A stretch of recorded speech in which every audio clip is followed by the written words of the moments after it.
Come on in, everybody. Come on in. Come on in. You know what time it is. 8 p.m.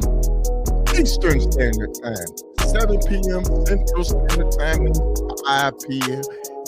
on that Pacific West Coast. You know what time it is. It's a Thursday night.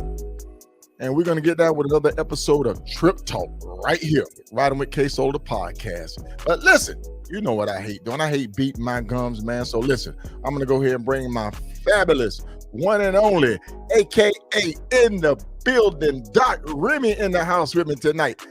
How are you doing, Doc Remy? Come on in here. Come on in. Don't be hiding back there. You're hiding back there. Hey, man, I'm telling you, man. Hey, Doc, I'm in the building tonight, people. I'm in the building tonight. Building, boy. Doc be like, Solo, man, you be putting me on the spot, man. I'm like, sorry, man. I don't, come on, Solo. I'm getting used to it now. There you go. Oh, my goodness. How you doing, Doc? Hey, I'm doing good. I got to stay quick on my feet for you. That's right. That's right. Hey, how's the physical therapy coming along? Oh, it's coming. We just full range of motion is what we're working on right now, man. Yeah, same here, man. Same here. For all those people that sent me blessings and get well wishes, I thank you. I'm going through some physical therapy. A while back, man, I didn't put it out there, anything like that. I was involved with an auto accident, and yeah, it was, so I was banged up real good there. So, healing process, like Doc, physical therapy, and trying to get that range of motion back, man. Trying to get back with the flow of things. But hey, Doc, we got a good topic tonight. We got a topic that's going to affect everybody. And that's why, I went ahead and decided to put this on Facebook at the last minute because, hey, man, in this community that we're in, we know the risks that we take. Would you agree? Yes, absolutely. It's only two types of riders.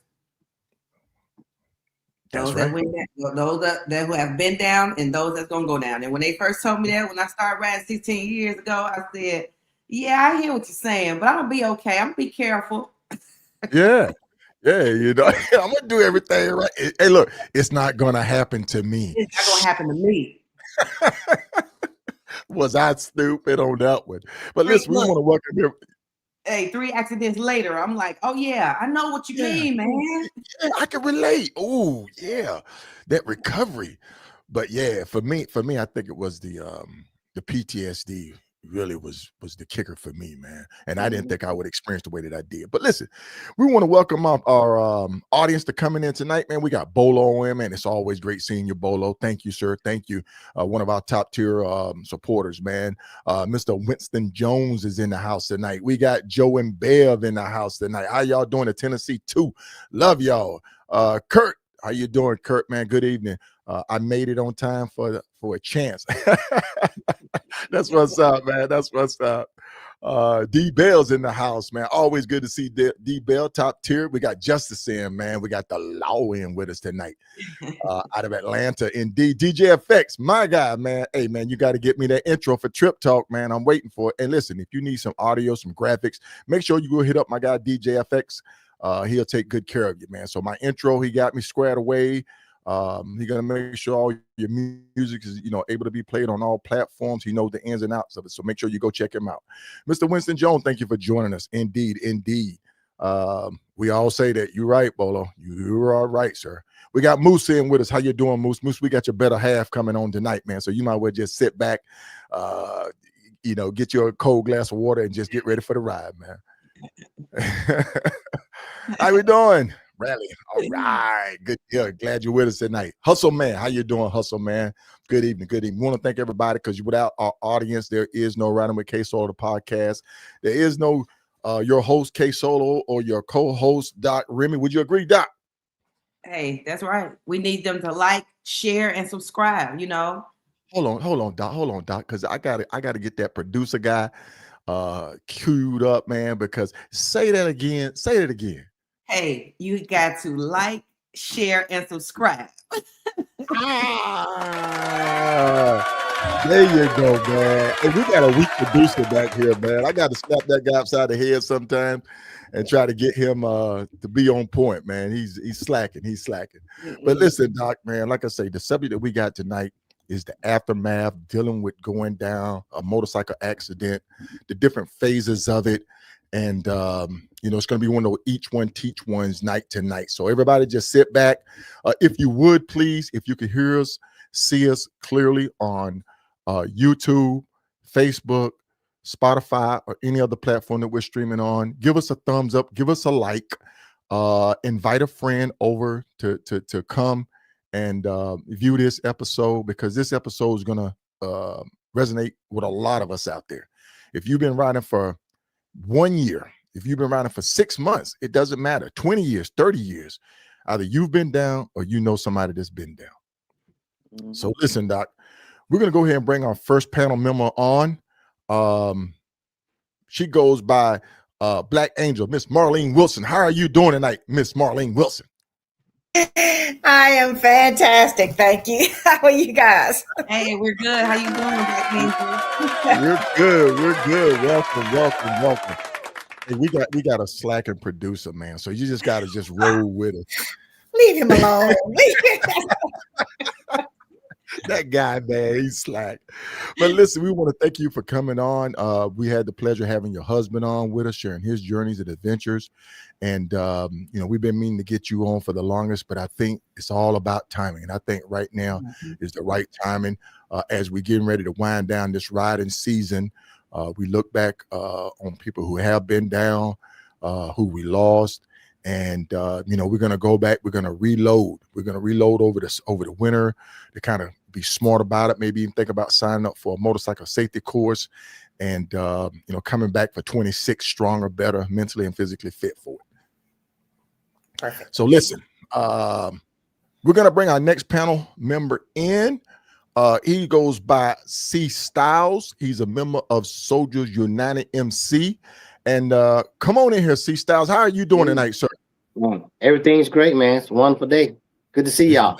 It's a blessing. Hey. Well, sir, we want to give you a round of applause.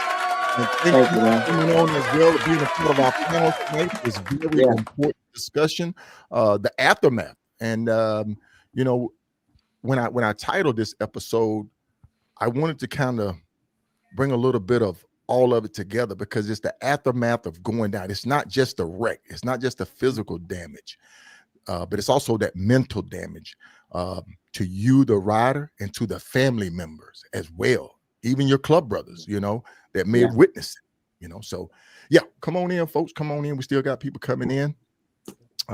Thank you very much for joining us tonight. You could be anywhere. I know Thursday night football is going on. We got Mr. Walter Mosey, aka Chops. How you doing, Chops? Love you, my guy. Love you. We got Miss Jennifer Stanford in. Come on in. Taz here. Hey, Taz. Glad you could join us. And look, if anybody want to make a cameo, hit me up on the inbox or hit Doc Remy up on the inbox. We're gonna just get you right on. You're right. Come on in. Look them right on up. Doc, I'm gonna go ahead and kind of hand the ball off to you. I've been beating my gum for like the past 10 minutes, man. So you always say you don't like to beat your gums, but I don't think that's true. I get a little long-winded sometimes. Oh my goodness. Oh my goodness. Okay, so cool. Let's kick it off with Black Angel. Black Angel, can you introduce yourself? Tell us where you are, where you're from, and a little bit about your incident and what brings you here with us tonight. Okay, dokie, no problem. Now, I will tell you that first of all, I'm gonna try not to go too long because I'm a talker, and I am so thankful to be here. My name is Black Angel, writing name. My birth name is Marilyn Wilson, and I've been writing now for about 20 years. Didn't start young. I was a little older when I started writing because of it's my husband's doing. But anyway, I love riding. I do. I'm surprised. I remember I used to ride on the back with him. And then once I started riding myself, I'm like, whoo, I can't ride on the back anymore. I got to do my own thing because it was just so different. I absolutely do love it. My ride was in 2017. And I will tell you the truth, folks. When I look back, I was going to send you some pictures. I look back over the pictures, and the pictures of my accident didn't bother me. Where I lost my tears was the support, the family members, the people, the friends, the Kingdom Night Ministry crew that came out. I just had tears in my eyes looking at it. But anyway, don't get me started. So I'm going to go back. Let's go back to the beginning. We were on our ride with the Kingdom Knights go to our Charlotte chapter in Charlotte, North Carolina. And we went there with them, stayed with them and during the process, left and went to my brother in South Carolina. My husband and I went there on our bikes with my son on the back, who was 11 at the time. And he was on the ride on the back with his dad. And so on our way back, I was going through almost on 81 towards Roanoke, Virginia. And we were like 30, 40 miles from Roanoke.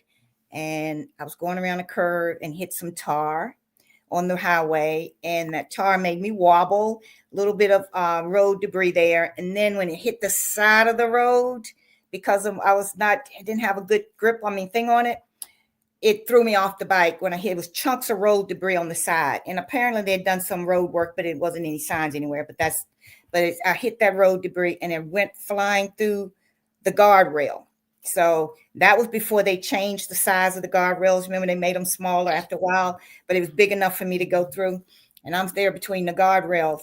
And I tell you, I can't tell you how good God is, because I was wide awake the whole. And my profession is a nurse. I've been nursing forever. Okay.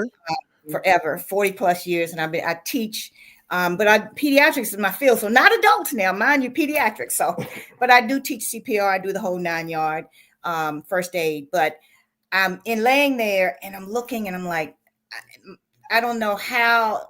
I looked down and I couldn't see my hands. So I thought, oh, I cut my hands off. Now, the things that go through your mind in these quick little seconds you're there, it seemed like it was forever. But I looked down and I said, oh, my Lord, how are we going to do this? How are we going to survive this? And I didn't see my hands. And I thought, So within seconds, it came in my mind. You're an educator. You can teach. You can still work. You're going to be okay. Never, ever did I thought I was going to die. I know a lot of people do, but that didn't happen to me this time. And I was just there, laying there. And my husband came back up on his motorcycle. And he was able to come back on the same side. It was on Route 81. He was able to come back on the same side of the highway because my other guardian angel, one who was a truck driver, was behind me. He saw me swerving. So he took his truck and blocked all the traffic for me. Mm-hmm. So that allowed my husband to come back up on the same side of the highway. Now I'm there and I don't know all the damage that I've done, but I can tell you one thing. I had a small helmet. It was July and it was hot, like 95 degrees that day. I think it was. It was hot. And I remember laying there, I'm about to burn up because, and when he came back, my husband got back up, came back to where I was awake enough. And I said, look, these are the things you have to do. Now, the truck drivers came down to where I was between the guardrails also. And him and my husband, I said, you got to turn and get off my arms. If not, I'm going to die. My husband said, I can't do that. I said, you have to. Take your headband off. I'll give him step by step. Take your headband off. Do this arm. This was the worst. Then you have to get something for the other arm.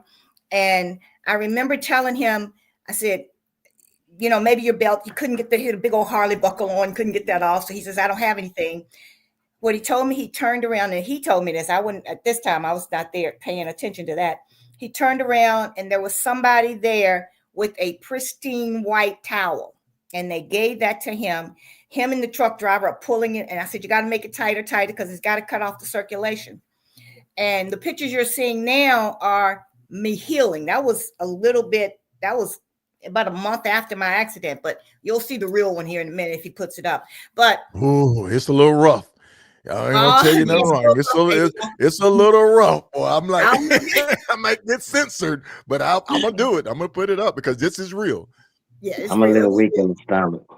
Now I couldn't see it, but I just couldn't see my hands. And the reason I couldn't see my hands because the skin of my arms was down over my hands. So I just thought I had cut them off. That's the first thing I thought. Right.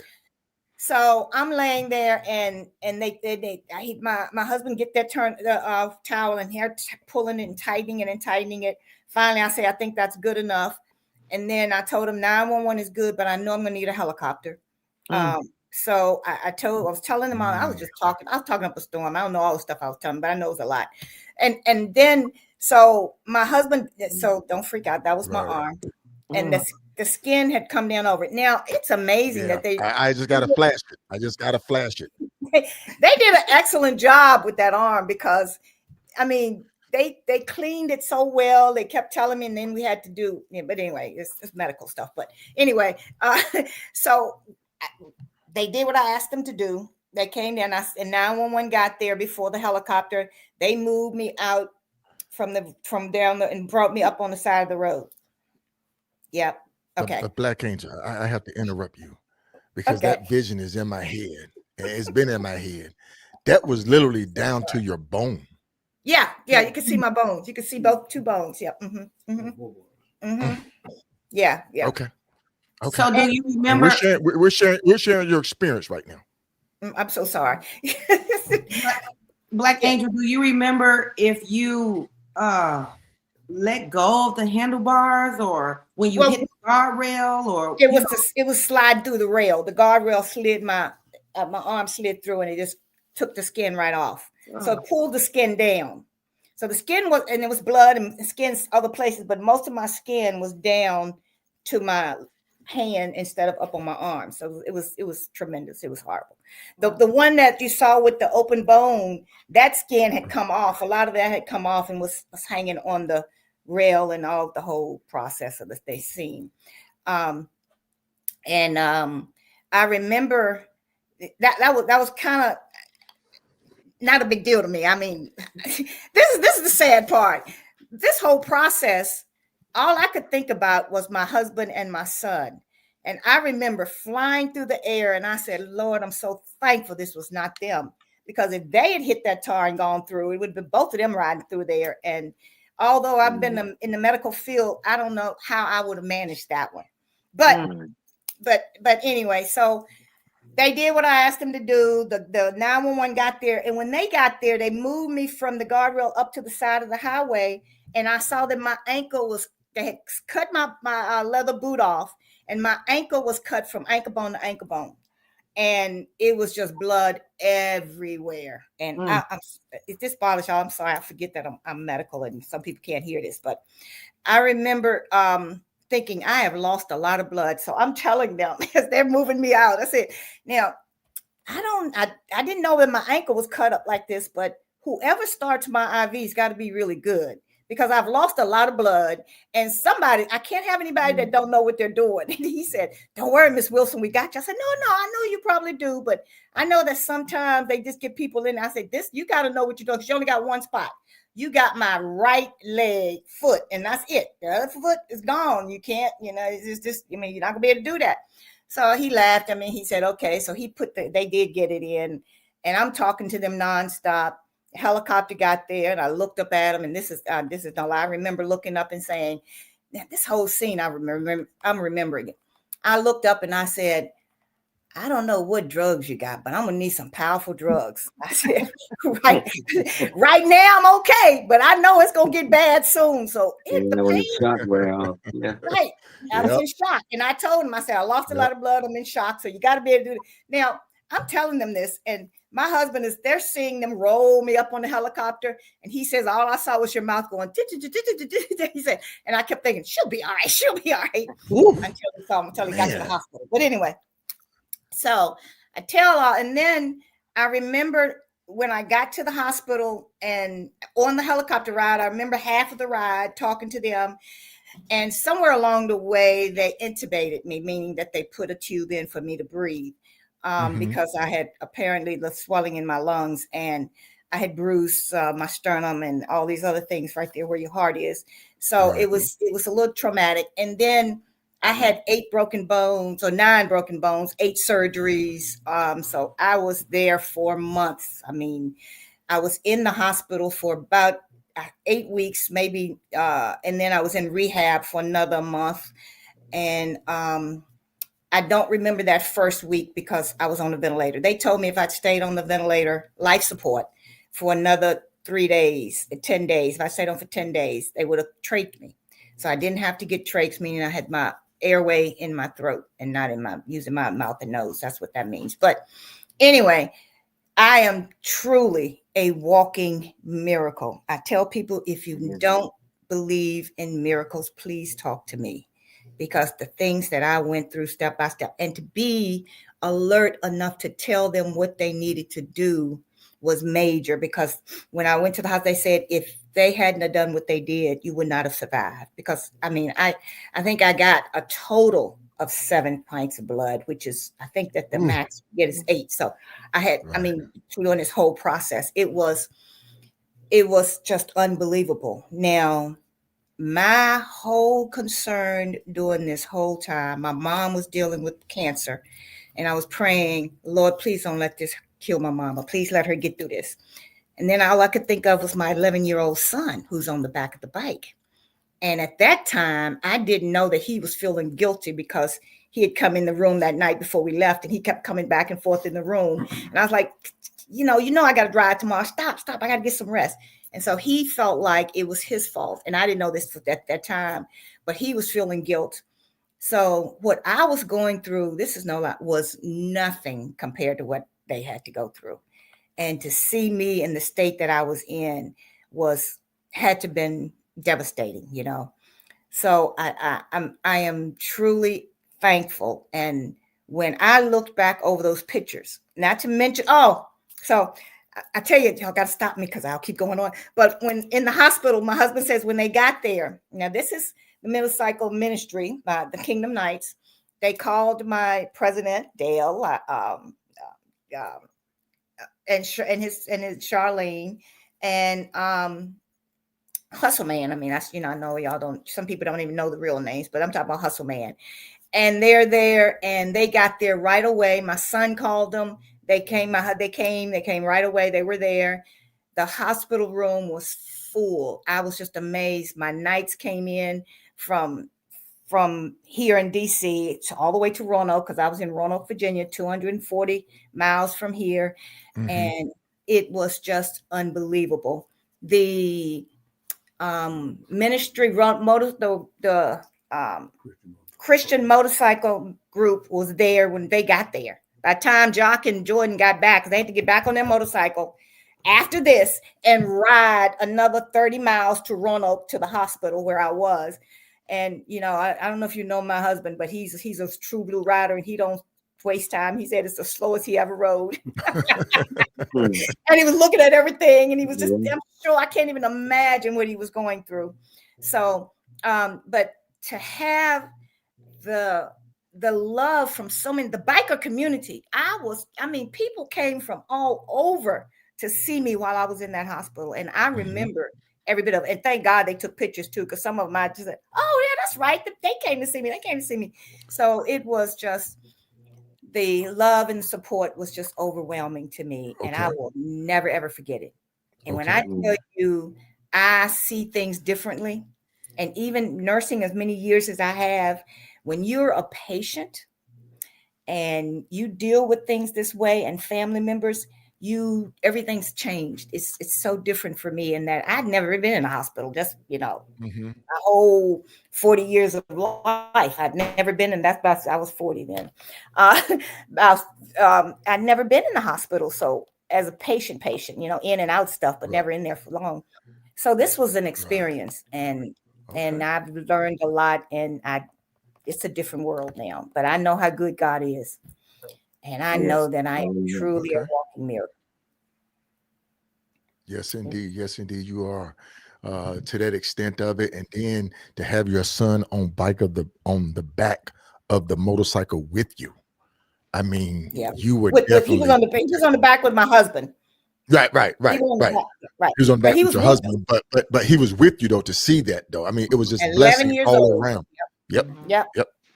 And I tell you, when I realized, and it took a long time before I realized how guilty he was feeling about this accident. The guilt. Mm-hmm. So what he went through to me was worse than what I ever went through, because he had to go through therapy. I kept telling him it wasn't his fault, but when they're that age and they're that young, and then, and he was getting ready to start middle school that year, and everything was delayed, and it was just the time. And again, he was getting ready to start middle school. So we had been in South Carolina. This was the time I came home was September. School was getting ready to start. I had missed his first week of school because I was still in the hospital.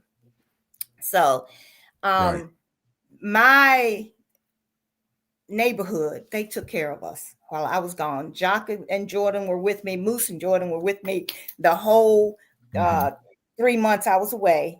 My house was looked out after my neighbors. This was like a beautiful community here.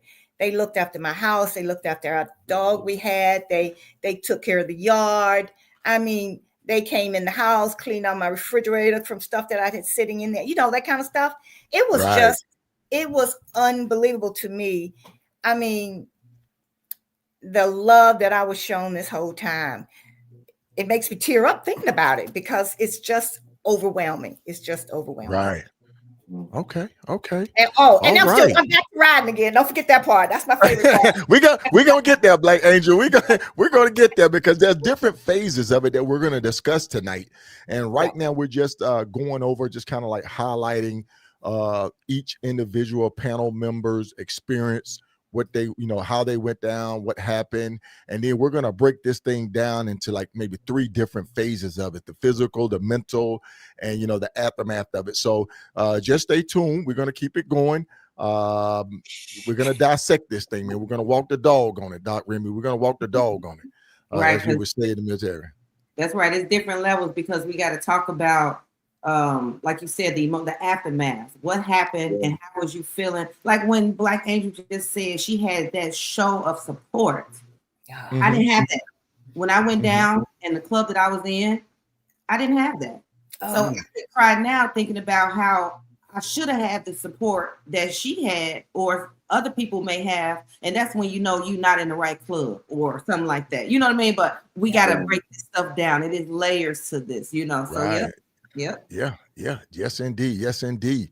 Well, listen, we're gonna hit a pause right quick, and we're gonna come back, and we're gonna jump into Cstyle. So just hold tight, sit there for a minute, folks, and we're gonna be right back. You know what we got to do? We got to have that little commercial break. We'll be right back.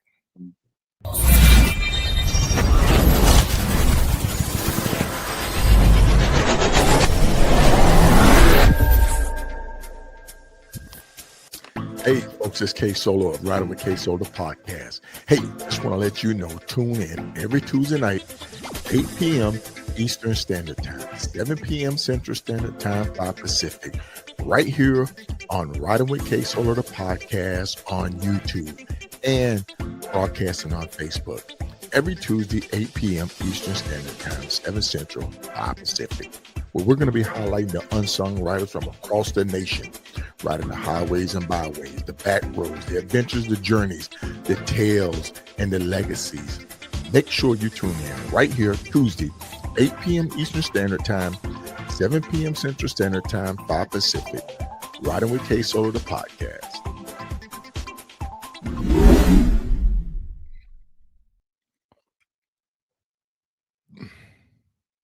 And just like that, we're back. All right, man. We done kicked this thing off already on a good note. Black Angel, you definitely set us off on a good one. So listen, C Styles, Yes, man, sir. let us hear it, man. Let us hear it, because each individual Yeah. rider experience is different. It's different level. It's different depths to it. And you know, a while back we had Shakila Boosie on, who rides for an organization who help those riders who aren't able to return back to riding. So you know, that's why I wanted to invite you to the panel tonight, man, to share your journey, share your experience. Right on. Yeah, I'm Cstyle. I'm with Soldiers United Motorcycle Club. My government name is James. I've been riding for about 20 years as well. Again, as she said, I was a late bloomer in riding, which I think was good in my favor, because I saw some crazy stuff that I probably wouldn't want to try to do myself. You know, if I had started at a younger age, and I always wanted to be on a cruiser. So that was my thing. You know, I wanted to ride a Harley. My first bike was a Suzuki Savage single knocker. Uh, if you know what that is, you know you can make some mistakes on that thing and get away with it. You get something heavier, 6, 7, 800 pounds, you might have some problems. And so my initial, I've done this. I've had 2 accidents. The first one, I would say, just to start it off, I would say it was my fault. You know, you have to look at falling down or going down. You have to look at the reason for it, and how did it happen, or why did it happen, and then accept the responsibility. And I think that helps with your recovery as well. In my case, the first time I was in Atlanta. We was up there hanging out and doing a bros trip, what's so called. You know, we just out riding and having a good time. And I think the good time became more of a good time as we went along. But what eventually happened was that, you know, it had just, I think it snowed up there. You know, in February, you never know what you're gonna get in Atlanta. In February, it's gonna be snow, it's gonna be ice, it's gonna be rain, it's gonna be cold. And this particular time it had snowed, I think the week before we got up there. And we had went out and hung out for a little while, and we was gonna come back and go to another little party. We get back on the road, get on, I think it's 75 or 85, one or the other. We out there, we pulling it in, you know, we getting it. And I think, again, I probably shouldn't have been on the bike anyway. That's just me. That's a transparency. That was, you know, what was happening that evening. I probably shouldn't have been on the bike anyway, but I was. And we got off on the exit. We was finna get off. When we got off on the exit, someone decided that's not the exit, and they jumped back to the left to get back on the highway. And when they jumped back on the highway, I got caught in the rocks. Similar to her accident, I got caught in the rocks, and the bike slid from under me, and I think I might have gone maybe about 60 or 70 feet. What carried me was I was on my cell phone. That phone, when it hit the ground, I just kept on sliding, going down the exit until it was like finally the leather caught and it stopped me. And that's what's kept me from having road rash. I had on leather from head to toe. I still got that jacket, man. I never get rid of that jacket. It's still rusty like it was when I got off the highway that night. But that turn right there was one of the things that made me realize that, you know, you got to be conscious of what you're doing when you're riding, and you got to be responsible when you're riding. So again, taking responsibility for your ride, making sure that you are safe, making sure that the people around you are safe, because some of the things that you do can cause an accident. And that night I did, and then thought I was okay.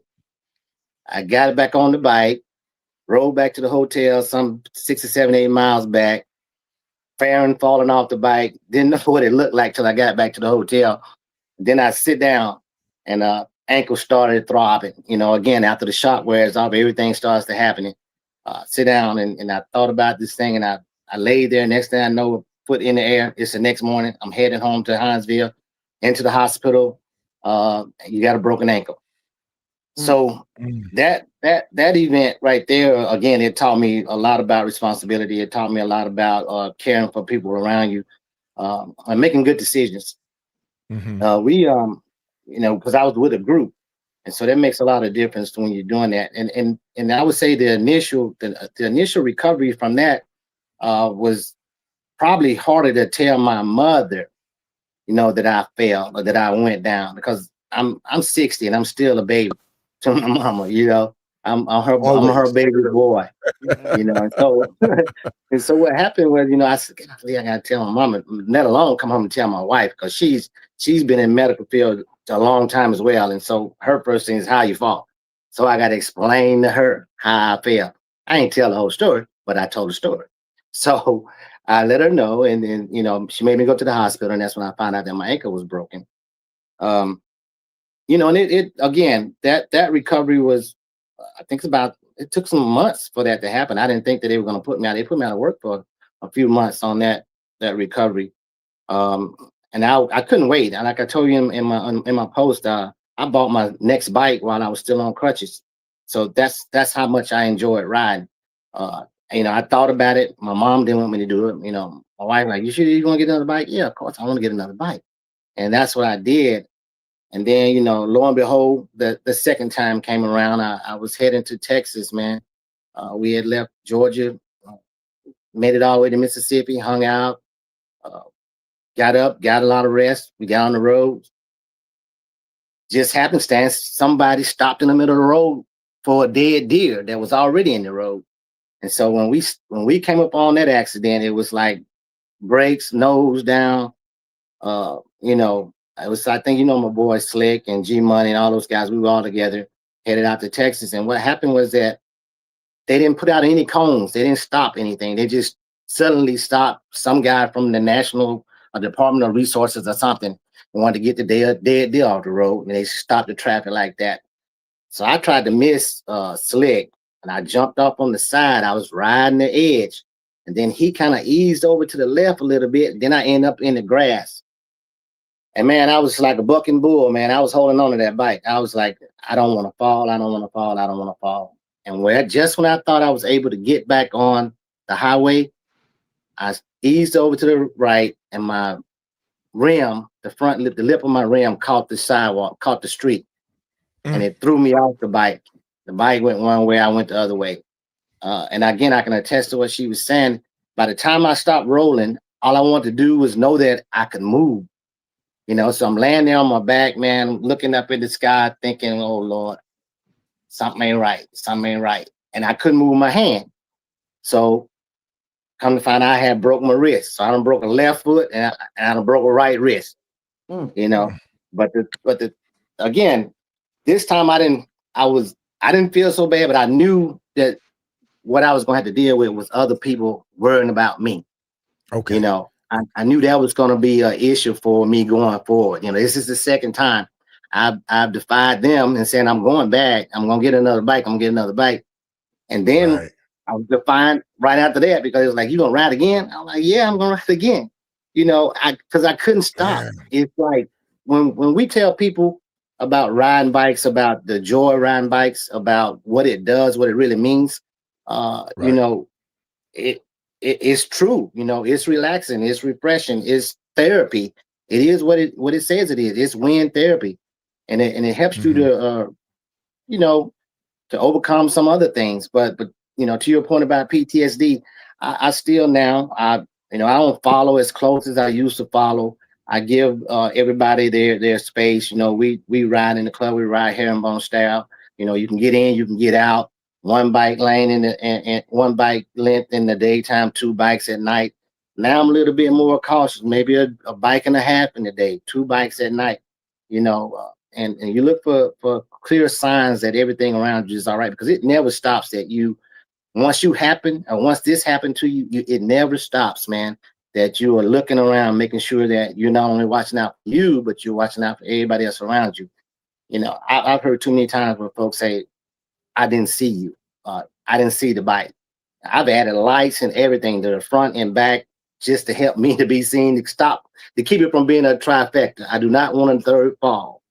I most definitely don't want to let that be the cause of my demise. Right. But I want to enjoy it for what it is. And, you know, like you said earlier, you know, we know what we're doing. We know the chances that we take.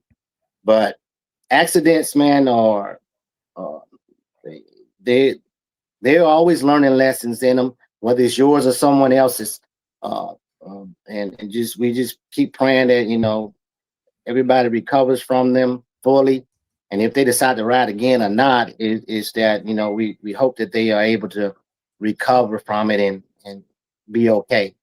But riding has always been, you know, the 22 years I've been doing it, it's been something that's been one of the blessings of my life, to be able to learn how to ride a motorcycle. And saying that, if you don't mind, someone said class, man. The first thing I did, I think, matter of fact, this might be number 3 for me. The first bike I got on was a friend of mine. He said, ride it around the corner. I rode it around the corner, man. I didn't know what I was doing. And then my partner, my one of my best friends, he's gone now, Jose, he had a bike, a nice clean bike, man. He said, ride around the corner. See, ride around the corner. Well, he called me Billy. He said, ride around the corner, Billy. I rode around the corner. I got to a stop sign and I got ready to go. I think I didn't know what the gas did. So right. I hit it, man. The next thing I know, I was on the curb and I was going toward the car. The bike was coming behind me. And I know he knew I was gone too long. Next thing I know, he was coming around the corner. Billy, you okay? What did you do to my bike? Like, wow. I'm okay. The bike is okay. But wow. But so I had to be corrected. This is my 3rd time. And I think the 3rd time is the most you're gonna learn. And I think I have learned. And I think from you know, just being a part of a club, being a part of a ride, and I never rode anything but a cruiser, and that's always what I wanted to do. And I just think that you know, this talk is worth having if it can help somebody. Yes. Oh yes, indeed. It's definitely a each one teach one episode. Yes, sir. Yes, sir. I ain't got 20 minutes in me now. I'll give you a little bit at a time. You could. We tonight we're not worried about the time, man. We want to just sit around the round table with the panel and just share your experiences, and then we're going to transition. We're going to start breaking it down a little bit deeper. Once again, folks, our panel member tonight is Marilyn Wilson, aka Black Angel. We got Cstyle, Mr. Carter in with us, and you got your very own Miss in the building, Doc Remy Jones, with your host KSolo the Rider. But listen, folks, we're gonna break it down. We're gonna let Doc share her experience, and then we're gonna take a quick pause, and then we're gonna jump into the topics, man. We're gonna jump into them. So listen, Doc, and that's if you finish, Mr. Style. That's if you're finished. Yes, sir. Yes, sir. All right. Doc, would you mind sharing your experiences of your accident and what you dealt with? Which one? Because I done been down 4 times, actually. I had to rethink that thing. Listen, I don't know, Doc. You pick one. I don't know what I'm doing. I don't know why I keep getting on these bikes. But no, so I taught myself how to ride my first bike. It was a Sportster 883, right? And so, but I was waiting on the class to come. It was 30 days out. The waiting list. And so I bought the bike, didn't know how to ride the bike, had someone take the bike to my house and put it in the garage. Well, me knowing how to ride a stick shift Mustang, I said, well, they said the dynamics of a motorcycle and the gears are the same. So I started backing the bike out of my garage and going up and down the street, you know, falling on a couple of cars on the street, you know, but eventually I said, oh, I got the dynamics of how to ride this thing. And so one night I said, well, I'm going to go to the store, thinking I really knew what I was doing. But at that time, that's when I realized I didn't know how to turn the bike. I was trying to turn the bike like a bicycle handle. And so I went sliding all in the mud and the grass. But that adrenaline, I jumped up and picked that bike up. I don't know how I did it, got back on and went to the store and went on home. That was the first time. My second accident I was driving to Memphis for the first time. I had rode, at the time I was with the Buffalo Soldiers. Okay. So my Buffalo Soldiers Nashville chapter, we rode down to the Memphis annual. So this was my first time being in Memphis. Now we done kicked it and partied hard and fellowshipped all weekend. This Sunday morning, now you think I'm doing it, right? And I rode down, this was a special trip for me because I rode down with my son's 3rd grade teacher at the time, Mardan Weaver, rest in heaven, she passed away.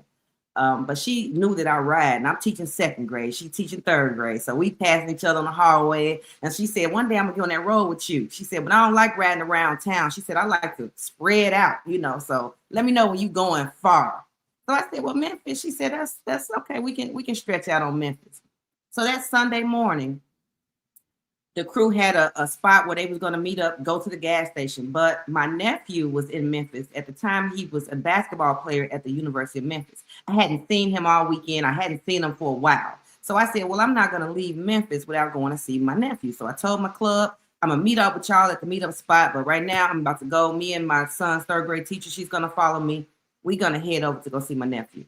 Well, in Memphis, I had no idea that the trolley tracks, they had trolley tracks. And so I ended up in the middle of the trolley track when there wasn't any tracks in the road in the first place. And so I panicked. I was a new rider. I panicked. I tried to get off of the railroad out the middle of the street. But the trolley tracks in Memphis, they have like big spaces and big gaps in between. And I didn't cut my wheel right. And so I was holding on for dear life. And my son's teacher, Miss Weaver, told me that bike, because I didn't let go, the bike took me down to the left. It took me to the right. It took me back up and back down to the left. And I had on a half-face helmet. I was unconscious, and so yeah, that was a bad accident. They got me into the ER and CT scans and everything. I broke my lower socket of my orbital socket. It took them about 2 weeks for my eye to actually open back up so they can see any damage that was going to be done in my eye. Right. So they couldn't tell me anything until they was able to open my eye up, right? Mm-hmm. Stitches in the forehead, stitches in the mouth, it was just a bad accident. So that was the second time. The third time, I was had a passenger on. Look at Cstyle. Hey man, this is real. This is real. And for those people who are watching, people who can relate to this are watching. People who want to sit there and be in denial about it aren't watching. Because I'm gonna tell you right now, you listen to everyone experience right here will better prepare you for what may be inevitable down the road. You know what I'm saying? It may be you just dropping your bike in the yard when you're washing your bike, you're turning around. How many people laid that bike down and you look around like, did anybody see that? Did anybody see that? Well, you could very well get yourself pinned up under that bike. And, I've known people to go down in the kickstand and go through their legs. So you don't have to necessarily be riding or on a long distance ride. You could very well be in your own yard and have this affect you, man. Yeah. So I was just going to say that the third and the fourth ride was just me being, shouldn't have been on my bike, like Cstyle said at the time, whether it was had an argument with someone and jumped on the bike upset. And so now my mind is not thinking. All I'm thinking is I'm angry and I'm frustrated and I'm really taking it out on the bike, And so when I'm trying to hit a curve, instead of being cautious in a curve like I usually do, I'm taking it ferociously, like, I just And so that third time, the kickstand got caught in the road as I was rolling, and it took me all over. We shut the interstate down, okay? And then but that one was just road rash, and look, I said just road rash, but it was down to the white meat too, Black Angel. And then the last ride I had, my bike, the suspension was off on the bike. And I had been drinking. And I know people drink and ride their bikes, and we're not supposed to. But like I said, we got to take accountability for our actions, right? And so I knew my suspension was off on that motorcycle. This is probably like my fifth motorcycle now. And I had been drinking and partying at a nightclub and got on a bike. It had been raining, and I was speeding. And I tried to take a turn at the last minute, and everything went, left and right. So that was thankfully, I don't know, about 6-7 years ago. I haven't went down since. I'm very cautious now. And so I can't wait to break down the aftermath and the emotional part of after having an accident, because I went through so much and I still go through it. I don't even take my curves. I'm just now being able to really relax into a curve because I went down in a curve, I'm just able to relax riding in a pack again because I'm nervous about myself, and so now I'm nervous about everybody else around me, and it's just an uncomfortable ride, right? And so it's been an experience. for sure. I still love to ride. After that, the picture that KSolo showed you guys, I rode a week later with that eye shut and rode the bike to Harley so they can fix it. Wow. Yeah. Yeah. Yeah. So, Yeah. Now you're blessed. You're Wow. blessed. Yes. Wow. Yes. Yes. Yes. Yes, indeed. Yes, indeed. Yes, indeed. Wow, folks. Three of them, four of them. Four times. Four times. Yeah. And 4 times. Wow. Wow. Wow. All We're right, still folks. here. Well, listen. We still blessings to all of us, Yeah, man. Blessings to still all here. of us. We're gonna take a quick 30-second break, and then we're gonna come in and we're gonna start breaking it down. Our topic is gonna be the physical aspect of going down and part of the aftermath to having an accident. So just stay tuned. Hold tight. We'll be right back. What's going on, y'all? Lincoln Infield here, Carolina's Full Throttle Magazine. Always a proud supporter of KSolo. Everything he does, his rides, everything like that. Amazing association, man. I'm proud to be associated. Y'all take it easy. We'll see you around.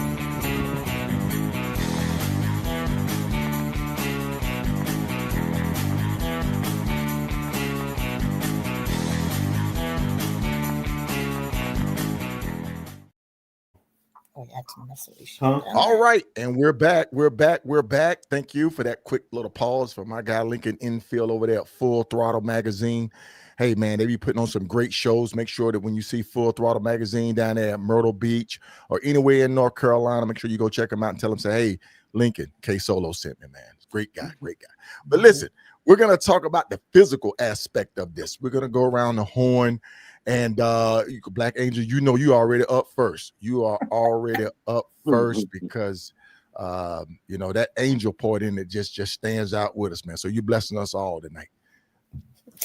Okay, great. Well, the physical part, it was a chore, I tell you. And even when after the hospital stay, the in-hospital stay, and coming off the ventilator, and I tell you, I have had so many clients on the ventilator and not thought about it like I do now, because I remember not being able to talk, or my voice was, my throat was so sore for months. I mean, many months, not just a few, but many months after that. But the rehab and the physical part after that was also tough.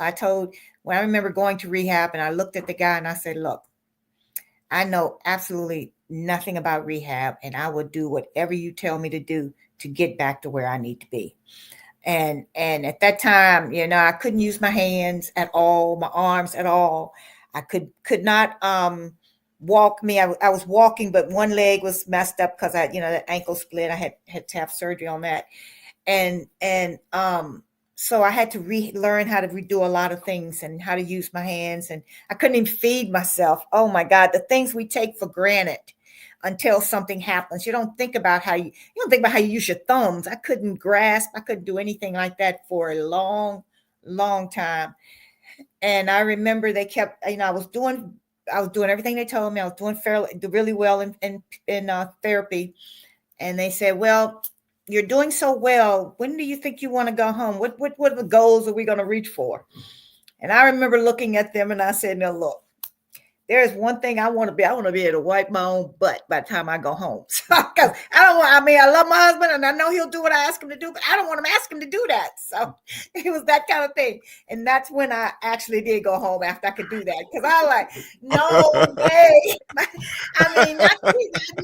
Everybody have their own goals. That was my main goal, was to be able to do because you couldn't do anything.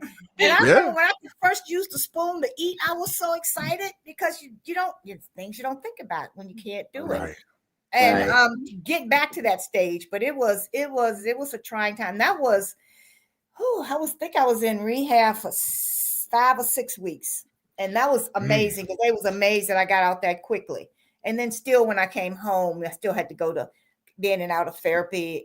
At first, I had to go, and then I don't think they may have come to my house once or twice, but it was easier for me to go to them. So it was a time. And then, that was, and then, having to have help in the house again too.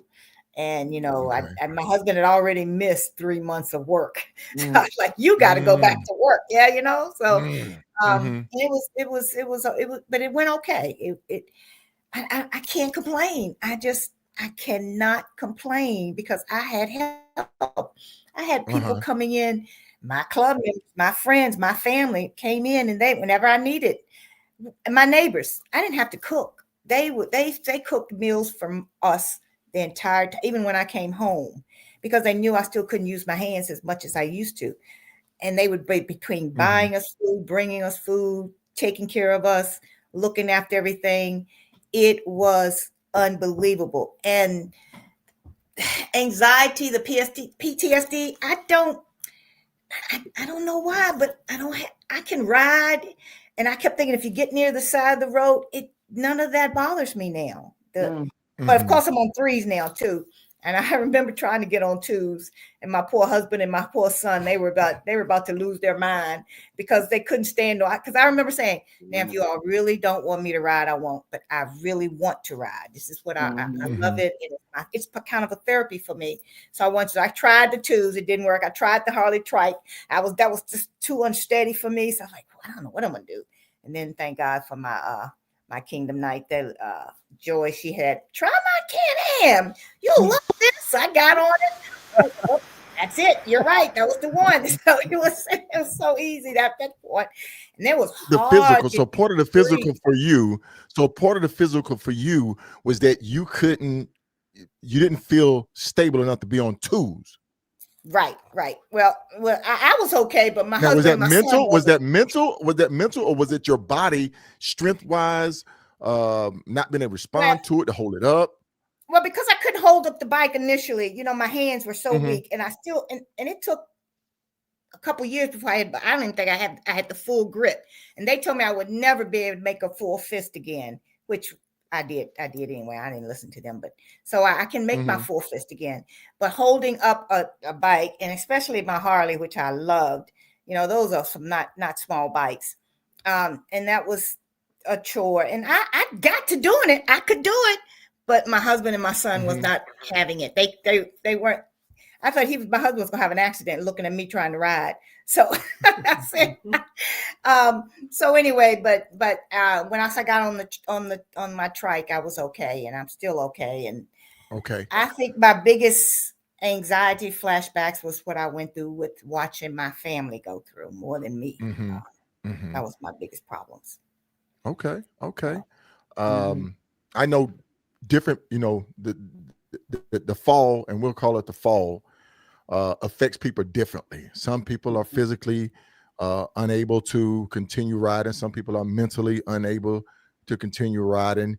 It's just one of those things where it comes down to that support. It comes down to you and your willpower of what you want to do. And it also goes back into, is this a sign to sit there and say, well, maybe I need to let it go.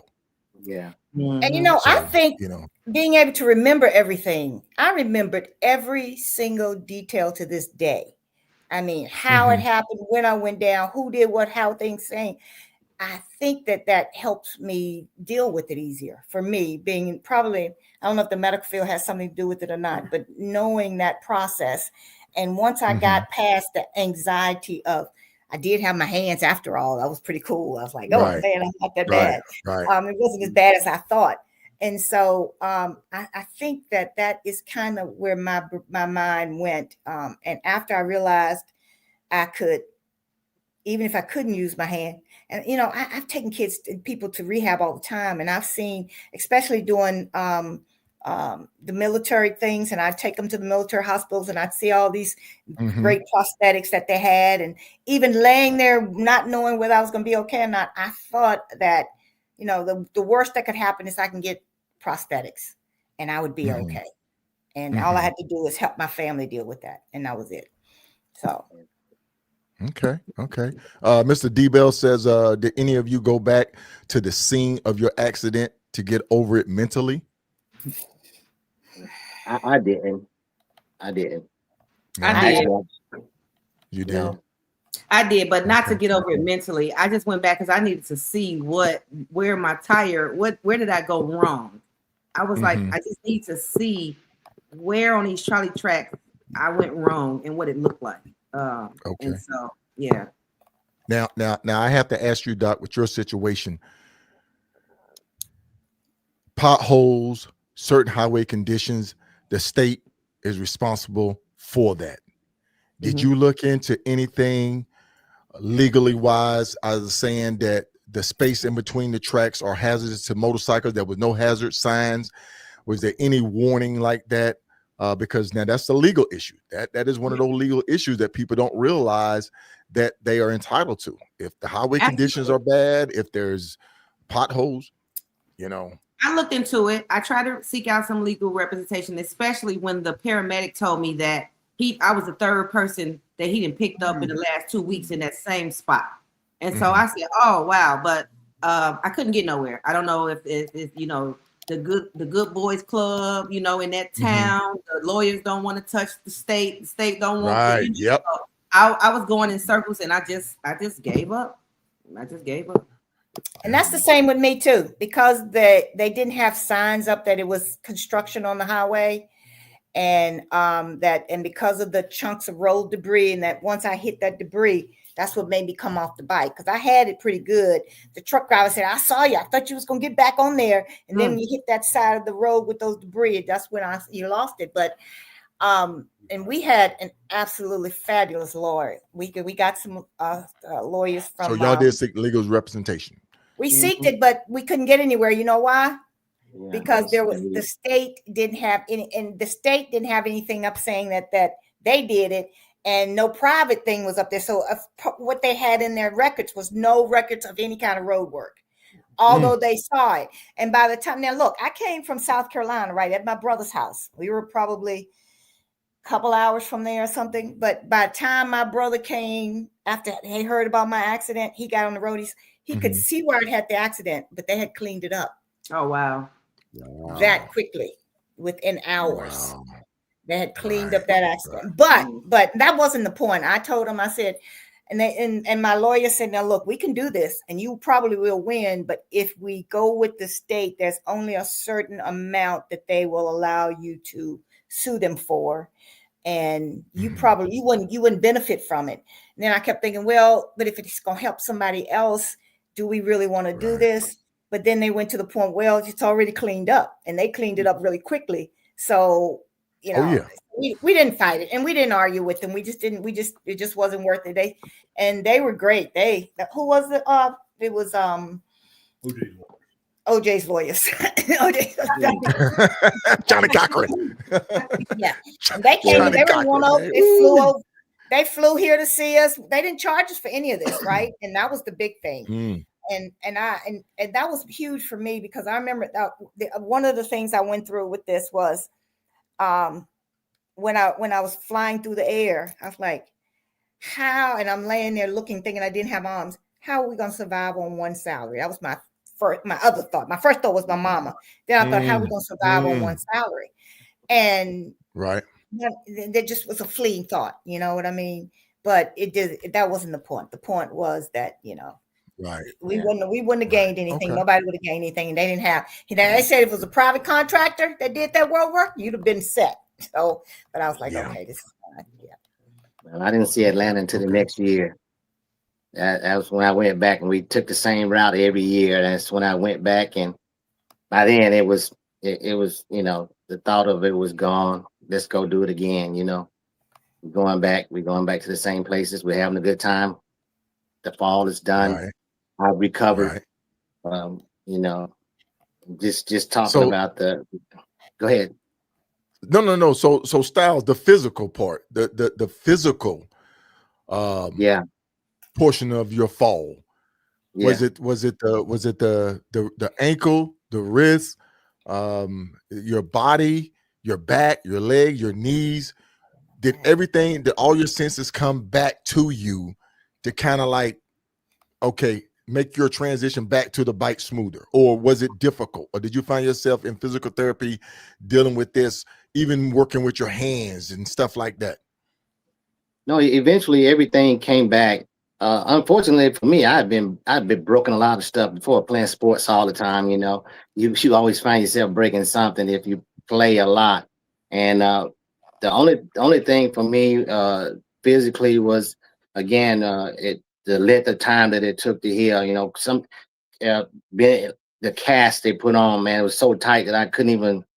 Boy, you talking about that was more painful than the break on both the ankle and the leg, and then getting those things off, having lost girth in your arm and your leg to rebuild that stuff up, the muscle wise. But uh, the things that were broke on me, it was just time.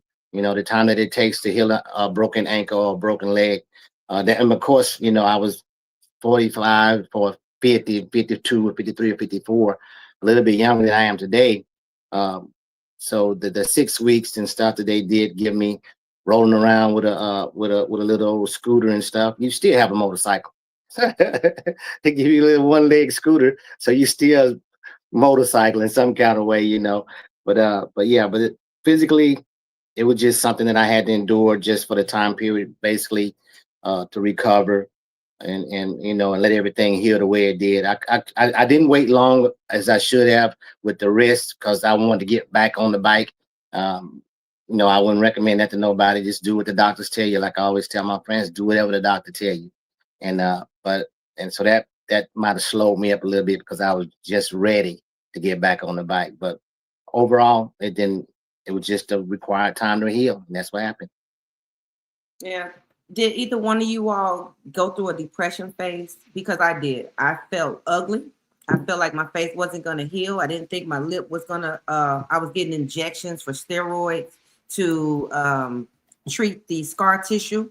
And I went through months of feeling down and out. And so my question to you all is, did you all go through that phase of feeling down and out, depressed, or was your support system in such good shape around you guys that you didn't have to go through that?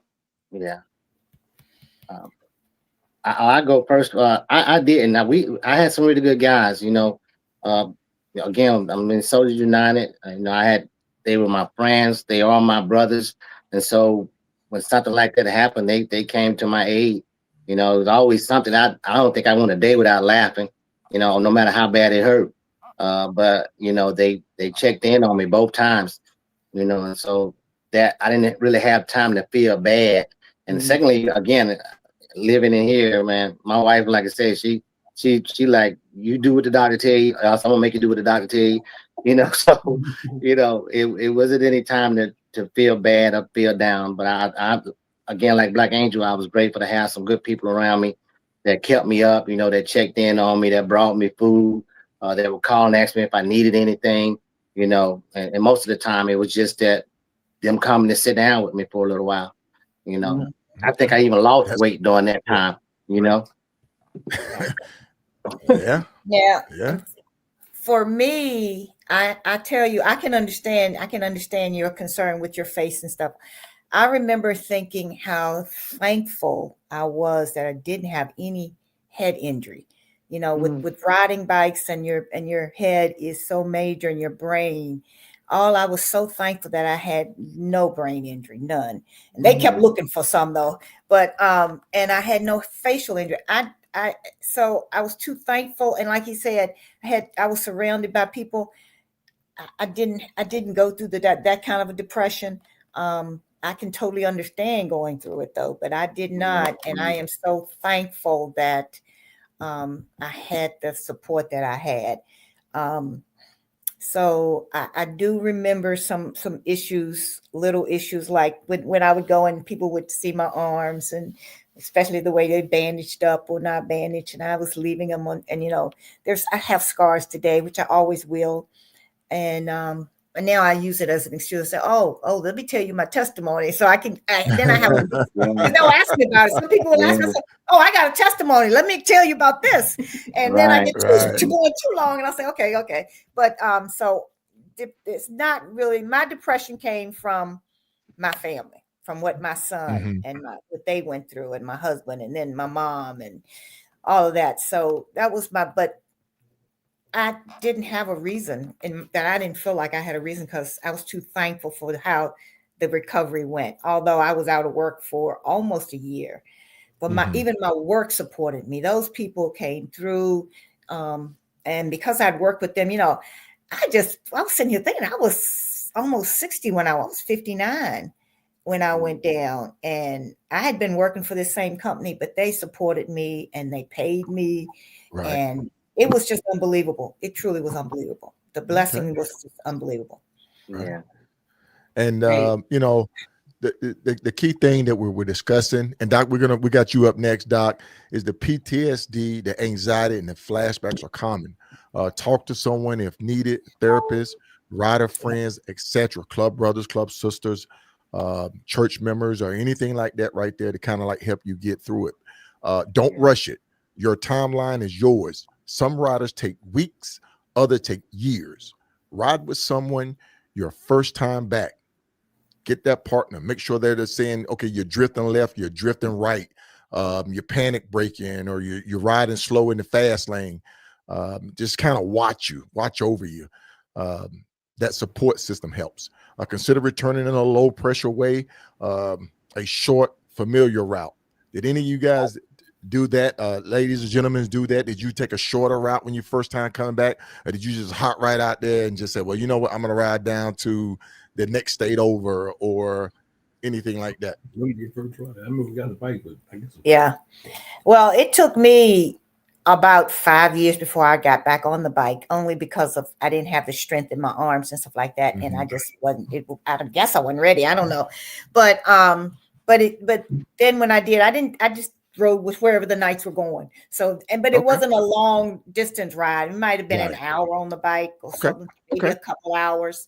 And that was my coming back ride, but I was on a Can-Am. So that was, and the hardest part was getting used to them threes. I wanted to do things that I was doing on twos and, putting your feet down and turning, leaning in the turns. You can't lean in the turn on the threes. It's just a whole other world. So that took a little getting used to, but then once I did, I love it now. So yeah. Okay.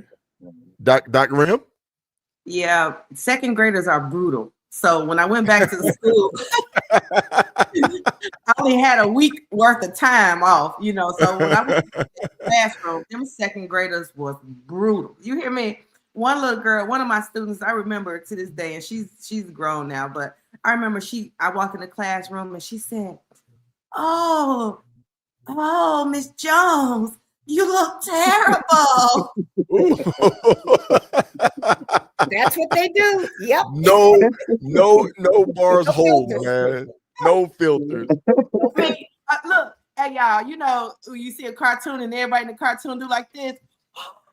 Yeah. Oh. Yeah. So yeah, that was rough for me, but I got over it. Okay. Good deal, man. Good deal. Mine was short. Folks, it was go ahead. Yeah. No, go ahead. Go ahead, do what you're doing, man. I'm just glad to be here. Go Styles. Go Styles. No, I was just saying mine was short. There's a slight delay. Okay, I couldn't wait to to show them that I was back. It was short, but it was just here in Hinesville where we're from, just to be able to get on it and ride down the street was cool for me. And eventually, all the rest of it came back to play. Once it's like a bicycle. Once you get on it, you own it. So eventually the distance came back, but initially it was short rides around here, and it helped me with my confidence. Right, and that falls under that mental aspect as well. Yep. Trying to get in the right frame of mind, making sure your gear, even your bike. It took you 5 years to get back on it. You went back to the scene, Doc, to kind of sit there and say, well, what did I do wrong, or kind of like a lesson learned type ordeal. So that mental aspect comes in all shape and fashion. Now here's one that I suffer from. I suffer from PTSD. I literally was sitting up in bed sweating at night, thinking that I was going down again. I was literally thinking like reliving it in my mind. I couldn't sleep, and for months I was reliving it. I was afraid to close my eyes. You know, I'd go to sleep and I thinking that I was, is this happening to me again? So, and to this day, and if anybody tell you that, even if you see it, you're going to get to a point where you're going to close your eyes. You're going to close your eyes. You're going to tumble. You're going to roll. I don't think, I haven't really heard of anybody. And some people may say, well, I remember rolling and seeing the ground, That's going to get to a point where you're going to close your eyes and like, it's going to stop. When is it going to stop? When is it going to stop? Now, okay, I'm moving. I spread my arms out. Can I move? Can I move my fingers? Am I still here? Do I need to roll out of the road? Because I had an accident back when I was in Atlanta. Our car just hit brakes in front of me on the on ramp. And this is on the on ramp, getting on 285. So the thing is that that left me in shock to get back on the bike. But you're a little bit younger, you kind of feel invincible. Ain't nothing, I'm shake it off. But as you get older, though, you're a little bit wiser. You're a little bit wiser. You're like, whoa, okay, I'm a cat. But that's probably like 2 or 3 that I already know. I done kind of like dealt out there. But maybe 4. For me, it was for me on the PTSD. For me on the PTSD side, it definitely affected me. And now I will say that I won't push myself beyond my limits as I would before. I'm more cautious and aware of how I'm feeling instead of sitting there saying, oh yeah, I'm good. It's all part of the lifestyle. It's all part of me being an extreme long distance rider, or I'm a professional now, but even professionals end up on the short end of the stick. So that mental aspect of it is true, folks. So if you can relate, just give us a thumbs up. If you've dealt with it, give us a thumbs up, a heart or something like that, because everybody should be able to relate to that piece. Really. And when we talk we're about gonna keep it moving. Go ahead, Doc, go ahead. When we're talking about the mental aspect, here's another one. And anybody on the panel can testify to this, but when you're even not being the one that goes down, but when you're riding in a group and someone goes down in your group, it mentally changes the whole game. It changes the whole next 6 to 8 hours for myself. I know that. It's like, I'm not gonna say it's a buzz kill, but it's just like when someone goes down, it's just like you're so distraught and like mentally, like, man, that could have been me, or you know what I mean? And it just, so do anybody on the panel have experienced that, where your mental is messed up from you continuing to ride because you witnessed someone that was with you ride? Oh yeah, I definitely have some of those stories too, boy. That was, we've seen between my husband going down and other people in my ministry going down. It's hard to see. That's probably, I think that's harder on mentally for me, and maybe because I'm a caregiver, because that's my field, to see them and have to go to action to help to do, or not be able to help is probably the hardest thing. But that's a big roadkill. You're right. That's a mental thing. And then wherever you're going, whenever you get there, all you can think about is what happened and how it happened and could it have been different and this kind of thing. So that's tough. That is tough. Mm-hmm. And because you love those people too, Right. I absolutely love my riders, and it's hard. It's hard to see. Yeah, I can speak for my guys. The guys that I was with on that particular trip to Texas, they went back home because we were in Mississippi. We were 10 hours away from where we needed to be. We were 10 hours both ways, get back to Georgia or to get to Killeen. And after I had my accident, they all just decided to go back. It's like, well, we ain't. It wouldn't be worth it. Then I knew their psyche was messed up.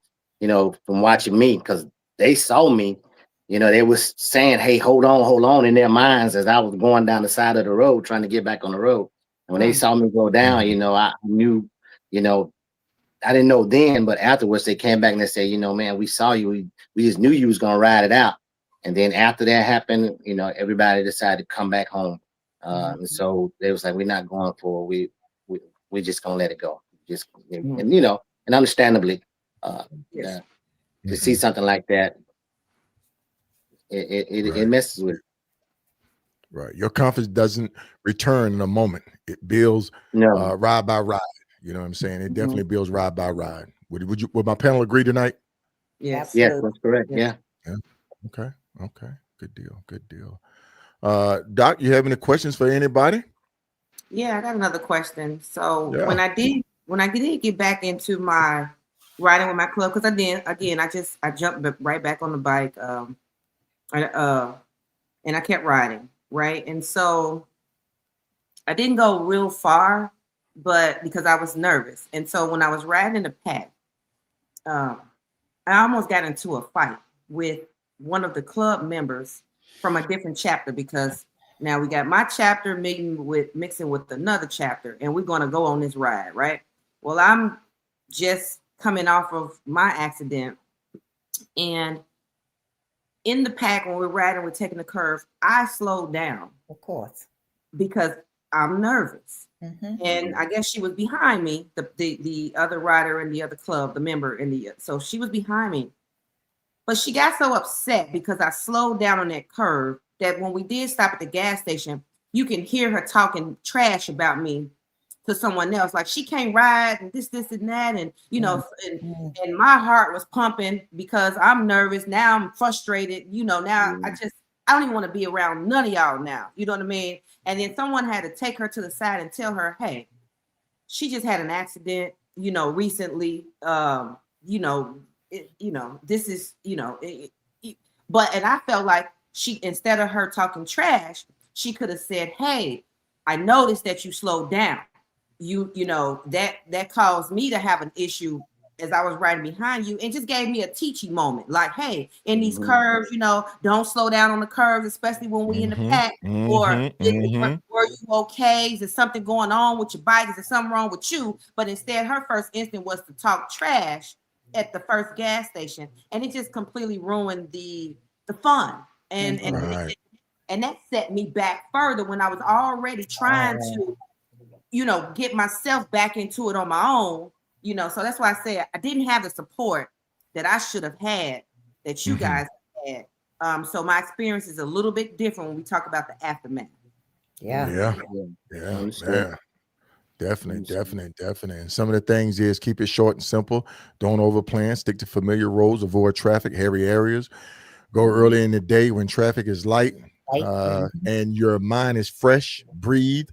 Take breaths. Don't force it. And this one right here, what you was just talking about, you might feel shaky. You might smile. You might even cry. All of it's okay. And for somebody, a club sister, club brother, to come at you like that right there, to be inconsiderate of you, to kind of push you, you know, before you're actually ready, but you're trying to get ready. You know what I'm saying? That definitely, you know, that keep that in mind, folks. Keep that in mind in your organization, your sister, your brother, or whoever, your riding partner. You know, let them be. They should be aware of that situation. This person's been down. Don't push him too hard. Don't push him too fast. Man. Patience. Patience. Yes, indeed. Man. Hey, it took courage to get back in the middle of that track. Yes, indeed. Gopher. Man, I love Gopher, man. Gopher. Sometimes the circumstances force you to get back on the bike if the bike is roadworthy and carry on. After my crash on the Hokahay 2024, I got out of the hospital and didn't have a choice. My bike was somewhat roadworthy, so I just simply got back on and continue on the route. Now, Gopher is a machine. He is a machine. His thinking is different. He is a true professional long distance rider. To sit there and realize I made a mistake, I'm banged up, but my horse is able to continue on. I can get back in the saddle, and he continued on. Some people are able to do that, you know. So he's a professional, but that's his journey. And I watched him. I watched him during that Hokahay ride do that, and I was in sheer amazement of what he did. So Gopher, thank you for joining us tonight. Thank you for sharing that with us. Indeed. I kind of think that sometimes the longer you've been riding and like you started off and you just a long distance rider and you're a continuous rider and you do this all the time, I really think it might be one of the reasons it's harder on you guys or any of you that's been riding like that to you might have more PTSD after that because you've had so many rides where you didn't have any problems. And then you have one or two and then you're like, what's happening? So I understand how it can be harder for you guys. I mean, that would be rough. I understand that. Right. It makes sense. Right. I mean, it's hard for other people, but if the longer you've been riding, the harder it is. Yeah. It is. It is. And you know, a lot of people sit there and say their ego, their reputation, or whatever the case may be, will kind of push them out there. Just be ready, folks, because we're going to jump into the emotional phase of this thing. And there's plenty of phases. There's plenty of sub categories to it all. But we're gonna try to address as much as we can tonight on the show, because you know we're dealing with the aftermath. We're dealing with the aftermath of having an accident or going down. So let's jump into the emotional phase, Doc. Dealing with the emotional phase, we're talking about, am I ready? Am I physically able to get back on the scoop? Is it time for me to ride? My medical clearance. I'm taking shorter rides, invest in better gear, bike check, all of that. So let's jump into that portion of it, folks. We're going to go around the horn. I'm going to start with you, Styles. I'm going to start with you this time. Okay. Yeah, sure. Yeah, so on the emotional part. Yeah, emotionally. I'm sorry. Go ahead. Finish your question. Let me answer it right. Go ahead. No. I'm just saying, emotionally, like I said, I think the first part of it was, you know, when will I be able to ride again? You know, how am I going to deal with in my house? You know, that, you know, is her emotions going to take over mine? Is my mother's emotions going to be a problem for me? So emotionally, I think for me, it was more outside than it was for me, you know, because I was determined that I was going to do it again. And so I just had to figure out how I was going to do it, how I was going to play it. You know, if I was going to go buy the bike and not say anything, or, you know, got to go get a t-shirt, come home with a motorcycle type stuff, you know. So my emotions at the time were like, I want to do it. I want to do it. I still want to do it. I still have desire to do it. I don't feel any kind of way that would prevent me from getting on the motorcycle. So I was mentally and emotionally, I was, you know, I was on track with what I wanted to do. I just didn't want to make nobody else feel any kind of way about that. You know, like, you know, I didn't want my mother and my wife feeling that, you know, that I didn't care about how they felt about the situation. So I don't know if I was being a little selfish in the act of buying another motorcycle or not.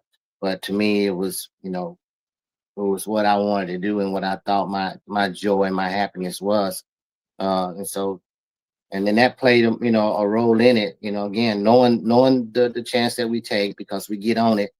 But I feel that I was emotionally stable enough to do it again. I feel that I felt that eventually that the people that were all around me would also eventually come to support me in doing what I love doing, and that's what has happened.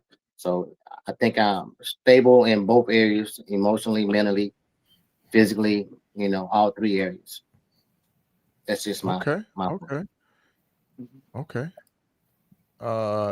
I'm gonna jump up to Doc.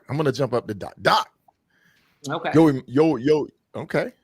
Well, emotionally, number one, I was embarrassed. And you know, 16 years ago when I first went down, it was an embarrassment. Like that picture that I sent you, KSolo, and that I share, I took that picture because my older sister, my blood sister, as I was laying in the hospital, she couldn't get to me. She wasn't in Memphis. She said, take a picture, let me see your face. And so I took the picture. And you know, we got off the phone. Mm. And I was so embarrassed and I was so upset with my sister because about an hour later on social media, I see she posted the picture and she said, but here's the caption. The caption said, and this people is why I disagree with people riding motorcycles. So you're gonna put me as the poster child for going down because you don't like motorcycles. I called her back in the hospital and said, take it down, you know, but now I'm not embarrassed. And so, you know, I just had to teeter-totter on those emotions, like, hey, you know,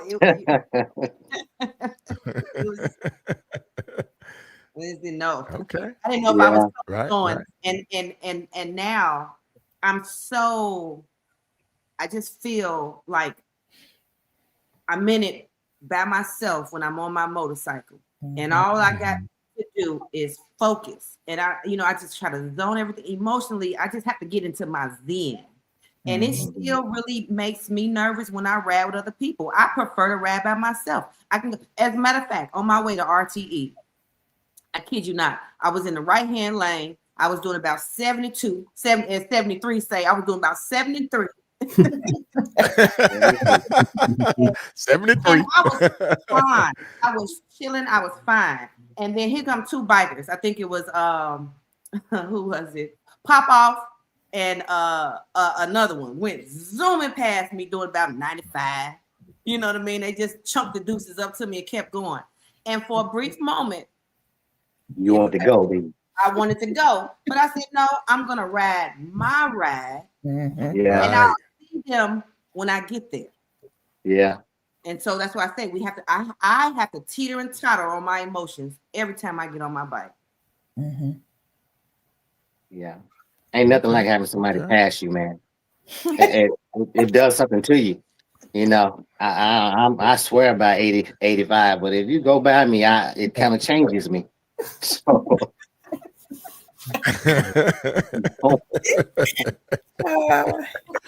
Had to fight that too. Had to fight that too. You have to fight that urge, man. You be like, at risk, get the acting up, boy. You want to just go down. Definitely. Retro, thank you for joining us tonight, Retro. Retro said definitely got to ride your own ride. Yes, indeed, sir. Yes, indeed. Black Angel, dealing with that emotion. Well, let me tell you, I think it's a whole lot different from me because my husband rides also. And he'd actually gone down a couple of times. So I know how it is. When he went down, he laid there, can't hardly move. And he's on the computer getting his next bite. So, you know, I just dealt with that. I know how the heart rolls with you guys. You've been riding forever since you were kids almost. As soon as the insurance give the total sign, he's already got it lined up. Just pass the check right on over to the dealer. Yep, that's exactly right. So it was different on that end of it because we both ride, and even my son who grew up with us riding, so it was kind of okay that part of it. Plus, I just have, like I said, I keep saying I had such wonderful support. Emotionally though, and even now, and as much as I love my nights and I love riding with them, I actually love riding by myself almost as much, if not more. I'll ride with my husband too, because it's kind of like riding by myself. So the smaller the group, the better, because that group ride, like you said, I'm always, even if I'm looking back to see where my other people are, looking in my mirror and making sure that everybody else is okay. It's just what I do. So, but I love it still. I cannot imagine. And then again, you know, I was a little embarrassed kind of because I love my twos to go from twos to threes. And that was a hard ride, but I knew I wanted to ride. So it was that or not ride. And I knew that would be the best thing for me. Now it's just second nature. It's okay. But I remember doing that time trying to make because it'd been, like I said, it'd been 5 years since I rode. Although I got on the bikes a little bit, tried to play with it, and it just wasn't ready for it. And when I finally did, that's what I did. So emotionally, the more support you have, the better. I'm convinced of that. But you do have to look out. It's a mental game. You know, your mind truly controls your body, people. Your mind controls I don't care what they tell you, how you look at it, your mind controls your body. So if you can get your mind in the set, the places that you want to go, the rest will follow. So mentally, it's a rough road, but you got to do that. You have to have that mindset, your mindset. Right. Okay. Can you see D Bell's post right there, Doc? Yeah, see, David Bell says, I've gotten over not wanting people to pass. I like good gas mileage and no tickets. After about 85, you can have it, unless it's West Texas, New Mexico, or Arizona. I might go a little fast. I know that's right, D Bell. Yeah. Oh man. And y'all know Moose is over here. Moose is over here with me, and he sat there and he says, "Oh, I ain't got to worry about that because that doesn't happen to me often. People passing him. I mean, I was like,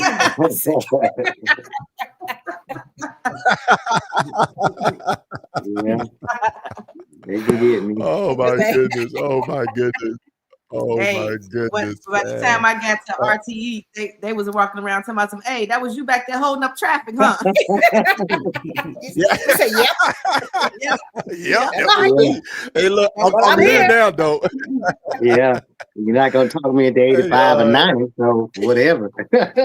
That's right. Hey, we're going to open this thing up for a little Q&A because we still got questions coming in and we're getting ready to wrap it up. But right now we got One Day You Will See says, what gear were you wearing at the time of the accident and how has the gear changed since the accident? Wilson and Doc. I don't ride long distance with a half helmet. You know, I went from Nashville to Memphis with that half helmet on. You know, it wasn't until after that accident I said, I need a full face and I need to keep it on and ride with it all the time, you know. And then as far as my arms, I try to make sure I got my arms covered. I wear chaps, you know, I try to wear my leather. So at the time of the accident, I was frivolous and careless. And now I'm very mature in my style of riding and my gear. Okay. Black Angel? And my biggest thing, I think, is sleeveless. I was sleeveless when I had because it was 94 or 5 degrees that day. And but I do try and keep on sleeves all the time, but not all the time, but still. The half helmet, I do have I don't think I even owned a full helmet before that point. I just had the half and the other one. But I now have my other helmet, and you know, I will wear that, the modular one, yeah. But I do still like my quarter helmets or half helmets or whatever they call them. But but it was mainly for long trips I'll have my full helmet on. But, you know, that was it was mostly the arm things that got me. Even I wasn't even worried about my legs as much, although it was the arms. So I try and have on sleeves now and instead of going sleeveless. But that's about the biggest difference. All right. Style. Yeah, I went to the modular helmet a couple of years back. I messed with my breed brothers in Savannah about not telling me about how good that is, because it really prevents wind damage, wind wear and tear on your body. If you bandanas and stuff does not do anything close to what a modular helmet does for you. And you can still get the wind when you feel like it.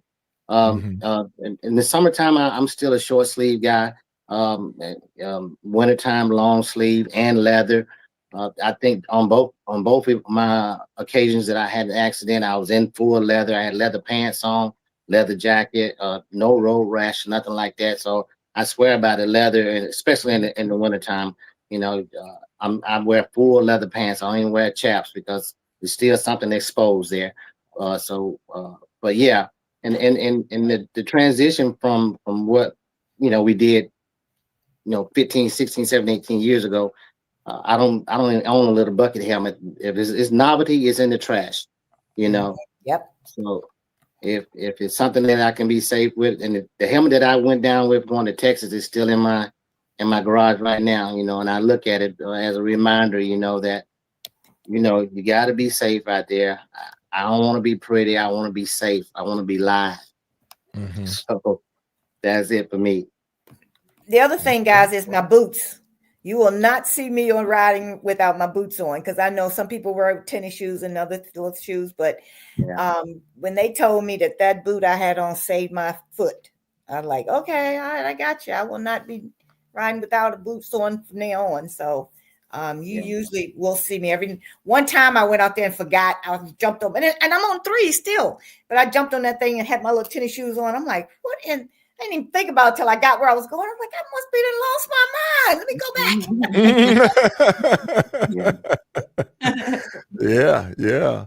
Oh man. Hey Kodak, thank you for joining us tonight. Kodak says don't forget to comment, like, share this podcast. Thank you, Kodak. Thank you. Nurse Tiffany said rest before and during rise.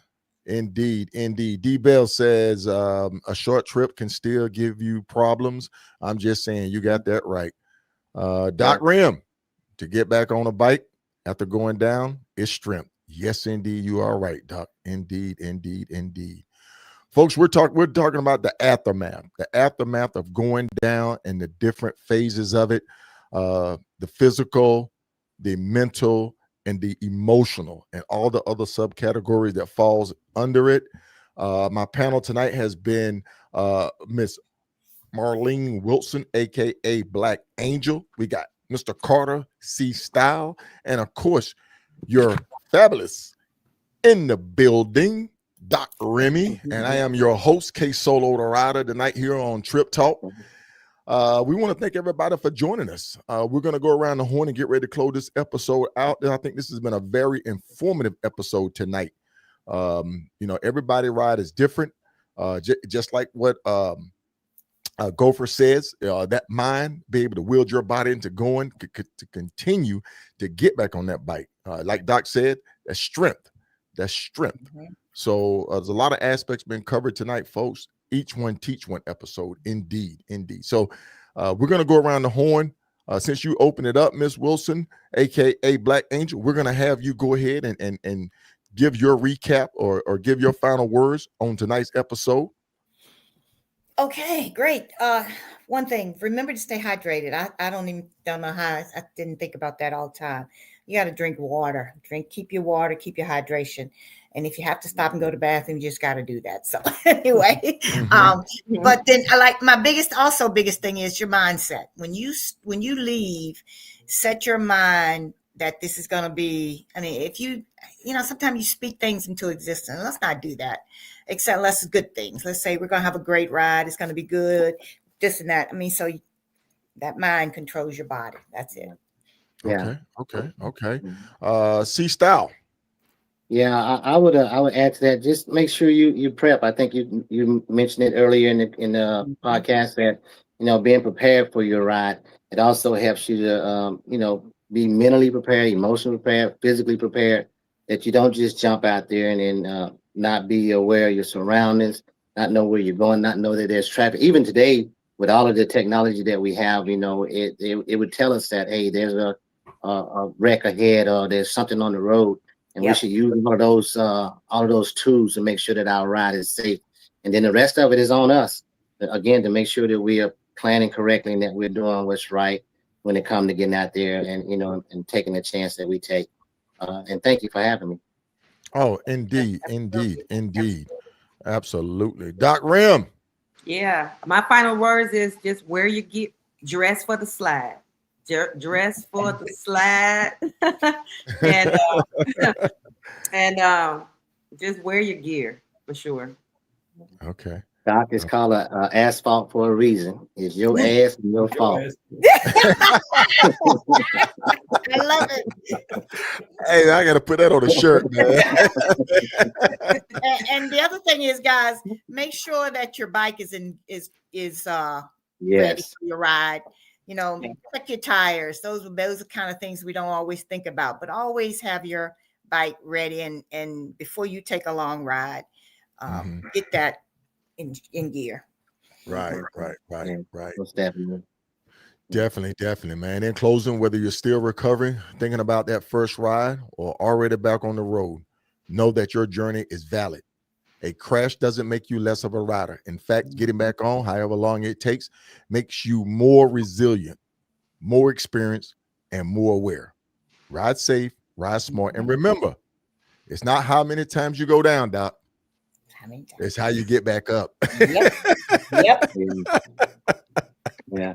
Yep. And listen, folks, I'm not going to tell y'all nothing wrong. I have been down, and I consider myself a professional rider. During the 2020 Hoka motorcycle challenge, I went down, broke my foot. Jeez. Broke my foot. Yeah, not a pretty sight. But I guess the adrenaline that was still in me. I got back up, recovered the bike. The bike was in limp mode. The bike was 30 miles an hour. That was it. But my adrenaline kept me going, so I pushed myself through it. But then, like I say, the PTSD is what got me. The physical, because I work out in the gym, I exercise my strength, my muscles, all of that kind of helped me during my fall. And where I went down, it was in dirt. It was in dirt. I was lucky for that. I was in dirt, so I didn't hit the road. I didn't, tear my skin up or anything like that. It was one of those things where it was a curse and a blessing. So I'm thankful, and I can definitely relate to each and every one of you. I want to thank you for coming on the show tonight, sharing your journeys and experience, and I hope this has been something positive that would inspire others to maybe kind of prepare better, prep better, maybe take that motorcycle safety course, maybe realize some of the things that you're taking for granted, either passing a vehicle on the side of the highway, or even excessive speeds, or riding excessively tired, even looking at, considering the weather. Keep all that in mind, folks, because we are all living testaments of being able to come back and recover from this. But at the same time, we do know the risks and dangers of riding these motorcycles, which we all love. Yep. So I think it's been a great show. My panel, I want to thank each and every one of you for coming on. Man, I can't thank you enough. In parting, I'm gonna just kind of like let everybody kind of like exit. I'm gonna give y'all a round of applause first for coming on, because you definitely deserve it.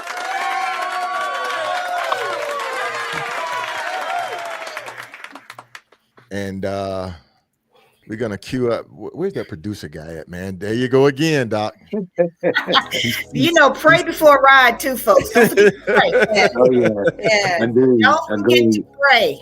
Pray before you ride. Okay. That's a biggie. No. Say that again. I want to put your face in there, Black Angel. Say that again, because we want to keep it spiritual up here.